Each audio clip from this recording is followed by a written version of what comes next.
On the morning of June the 24th, 2023, a Russian city called Rostov-on-Don had been captured by one of Putin's military leaders, and he wasn't stopping there because later that day, he was heading towards Moscow. Мы находимся в штабе, 7 часов 30 минут утра, под контролем военные объекты Ростова, в том числе аэродром, самолеты, которые уходят для боевых.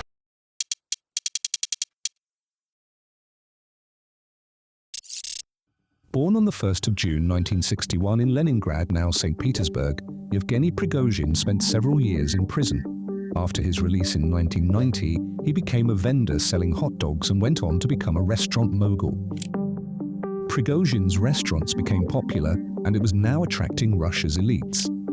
Prigozhin gained notoriety as a successful restaurateur, earning him the nickname Putin's chef because he was now catering for the Kremlin. Providing catering services for Putin's inner circle transformed Prigozhin from just Putin's chef to a power broker. This led Prigozhin to have significant political connections, and it wasn't long before he controlled entities that made him indispensable. Нести без боеприпасов потери в Бахмуте. Бесполезные и неоправданные. In 2014, Yevgeny Prigozhin founded the Wagner Group, a paramilitary group that operated in the shadows. Wagner became a key instrument for Russia's hybrid warfare strategy, allowing the Kremlin to maintain plausible deniability while engaging in military operations abroad. Wagner operated in countries like Syria, Mali, Libya, the Central African Republic, and Mozambique. Wagner expanded Russian influence abroad whilst also cementing Prigozhin's power back in Russia. Putin made Wagner work alongside the military. This seemed to work until Wagner and Prigozhin presented themselves as more competent and effective when they captured the town of Bakhmut on May 20th, 2023, in the war in Ukraine. While Wagner's battlefield effectiveness elevated Prigozhin to Putin's inner circle, it stirred resentment among Russia's formal military leaders. Soon conflict emerged and Prigozhin began to publicly criticize military leaders like Gerasimov and Shoigu, calling them incompetent as the war in Ukraine progressed.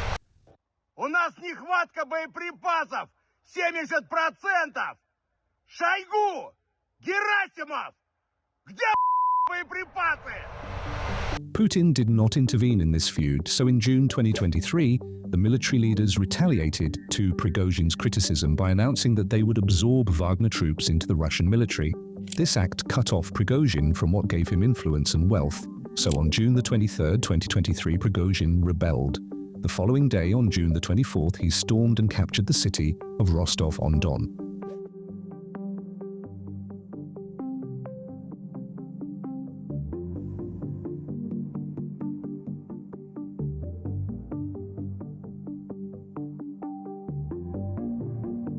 On the afternoon of the same day, he began marching towards Moscow. Prigozhin claimed he only wanted to remove the military leaders, but Putin did not agree, subsequently appearing on television to label Prigozhin a traitor. For a brief moment, it seemed as if Russia was on the brink of civil war.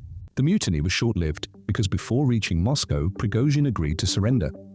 The mutiny ended with mediation from Belarusian President Alexander Lukashenko, leading to Prigozhin's exile to Belarus in exchange for immunity from prosecution. But on August 23, 2023, Prigozhin died in a plane crash, and many speculate it was an assassination by Putin. Prigozhin's remarkable challenge to Putin's power shed light on the present condition of Russian politics, as indications show that many were aware of the insurrection beforehand and chose not to intervene. The subsequent purging of the defense military leaders after Prigozhin's mutiny fueled more speculation.